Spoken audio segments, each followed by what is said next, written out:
Assalamualaikum warahmatullahi wabarakatuh. Salam sejahtera bagi kita semua. Om Swastiastu, Namo Buddhaya, salam kebajikan, Rahayu. Sampai hari ini, kami di Kemendikbudristek telah meluncurkan 21 episode Merdeka Belajar yang menyentuh berbagai aspek pendidikan.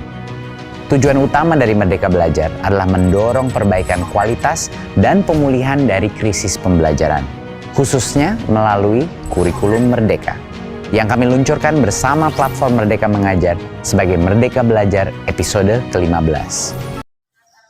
Assalamualaikum warahmatullahi wabarakatuh. Yang terhormat dosen pengampu pada mata kuliah pengembangan kurikulum, Ibu Dr. Helna Nelis, MPD, dan teman-teman sekalian. Perkenalkan, saya Aulia Salsabila dengan NIM 2212100083 dari kelas PAI 4 Sek. Saya dari kelompok 6 dengan judul komponen-komponen kurikulum. Saya akan menjelaskan tentang komponen isi dan komponen strategi. Selanjutnya saya akan menjelaskan tentang komponen isi dan komponen strategi. Materi atau isi dalam kurikulum adalah segala sesuatu yang diberikan kepada anak dalam proses belajar mengajar dalam rangka mencapai suatu tujuan. Nah, komponen isi tersebut berhubungan dengan pengalaman belajar siswa. Dalam praktiknya, untuk menentukan pembelajaran perlu diperhatikan 5 hal. Yang pertama, sahih atau valid. Jadi, seorang pendidik harus benar-benar mengkaji apapun materi yang akan diberikan dari segi kesahihannya, aktual, jelas, dan tidak ketinggalan zaman. Yang kedua, tingkat kepentingan. Jadi harus dilihat sejauh mana materi yang akan diajarkan untuk kedepannya, untuk seorang peserta didik kedepannya sampai di jenjang pendidikannya. Yang ketiga, kebermaknaan. Nah, dalam arti kebermaknaan itu sendiri, jadi materi yang dipilih itu memberikan dampak baik dari segi akademis maupun non-akademis. Contohnya, memberikan dasar-dasar pengetahuan dan keterampilan yang akan dikembangkan oleh peserta didik untuk jenjang yang lebih lanjut seperti jenjang kuliah dan lain sebagainya. Itu dari segi akademis. Kalau kita lihat dari segi non-akademis, yaitu memberikan kecakapan hidup dan sikap toleransi yang ia butuhkan ketika ia terjun ke masyarakat. Selanjutnya yang keempat, itu layak untuk dipelajari. Jadi materi yang diberikan oleh pendidik itu memang benar-benar layak untuk dipelajari dan memberikan manfaat kepada orang lain ketika ia mulai terjun ke dalam masyarakat. Selanjutnya yang kelima, yang terakhir, menarik. Nah, dalam kata menarik ini sendiri, materi yang diajarkan itu benar-benar menarik minat peserta didik untuk belajar. Jadi itu tugas guru untuk memikirkan cara apa sih, metode apa sih yang pas, yang cocok untuk menarik perhatian peserta didik. Jadi materinya itu suatu materi yang dapat menggali rasa ingin tahu peserta didik. Dan dalam menentukan materi pembelajaran tidak terlepas dari yang namanya filsafat dan teori pendidikan. Penguasaan materi dalam teori pembelajaran itu menjadi hal yang sangat penting. Dalam hal ini, penguasaan materi pembelajaran disusun secara logis dan sistematis dalam bentuk 1. Teori. Yang kedua, itu ada konsep, yaitu definisi singkat dari sekelompok fakta atau gejala. Selanjutnya yang ketiga, itu ada generalisasi, yaitu kesimpulan umum berdasarkan hal-hal khusus. Selanjutnya ada prinsip, yaitu ide utama atau pola skema yang ada dalam materi yang mengembangkan hubungan antara beberapa konsep.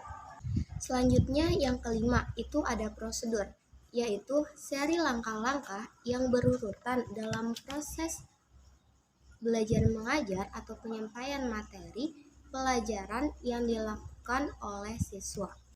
Selanjutnya yang keenam itu ada fakta, yaitu sejumlah informasi khusus yang dianggap penting. Ketujuh itu ada istilah, yaitu kata-kata pembendaharaan yang baru dan khusus dimasukkan ke dalam materi. Selanjutnya kedelapan ada contoh atau ilustrasi, yaitu hal atau tindakan yang digunakan untuk memperjelas sesuatu ataupun pendapat. Selanjutnya yang kesembilan itu ada definisi, yaitu penjelasan tentang suatu makna. Selanjutnya yang ke-10 adalah preposisi, yaitu cara yang digunakan untuk menyampaikan materi pembelajaran dalam upaya mencapai kurikulum. Selanjutnya adalah komponen strategi. Komponen strategi merupakan komponen yang memiliki peran yang sangat penting dikarenakan berhubungan dengan implementasi pada kurikulum. Adapun strategi pembelajaran adalah pola atau aturan umum perbuatan guru dan siswa dalam proses belajar mengajar untuk mencapai tujuan yang diinginkan. Dengan kata lain, strategi memiliki dua hal. Yang pertama, rencana yang diwujudkan dalam bentuk kegiatan dan strategi yang disusun untuk mencapai suatu tujuan. Ada pula istilah lain yang memiliki arti yang hampir sama dengan strategi, yaitu pendekatan. Pendekatan dapat diartikan sebagai titik tolak atau sudut pandang terhadap proses pembelajaran. Sedangkan menurut Undang-Undang Nomor 20 Tahun 2003, strategi pembelajaran di kelas hendaknya dilakukan dengan cara olah hati, olah rasa, olahraga, dan olah otak. Strategi pembelajaran yang demikian menyeratkan bahwa strategi yang digunakan harus mampu melakukan pemberdayaan terhadap seluruh potensi yang dimiliki oleh siswa. Dan Roy Killen mencatat bahwa ada dua pendekatan yang digunakan dalam proses pembelajaran. Yang pertama, proses pembelajaran yang menggunakan pendekatan yang pusatnya ada di guru atau pendidik, dan kedua, pembelajaran yang pendekatannya berpusat kepada siswa. Oleh karena itu, strategi dalam metode pembelajarannya itu tergantung atau bersumber dari jenis pendekatannya tersebut. Sedangkan menurut One-Tree yang menjelaskan bahwa strategi pembelajaran dibagi atas pertama, strategi exposition, kedua, strategi discovery learning, ketiga, strategi groups, dan yang keempat, strategi individual learning. Dalam strategi exposition ini, bahan ajar sudah dikemas oleh pendidik sehingga siswa tinggal menguasainya. Nah, metode yang cocok dalam exposition ini adalah metode ceramah. Berbeda dengan discovery learning. Dalam discovery learning, bahan ajar belum dikemas dalam bentuk yang sudah jadi, tetapi siswa diharapkan lebih beraktivitas untuk mencari, menggali informasi dan menganalisanya.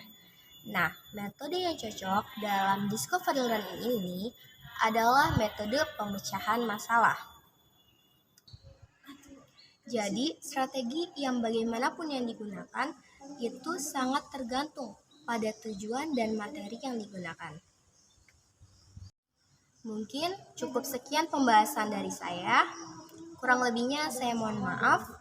Wabillahi taufiq wal hidayah. Wassalamualaikum warahmatullahi wabarakatuh.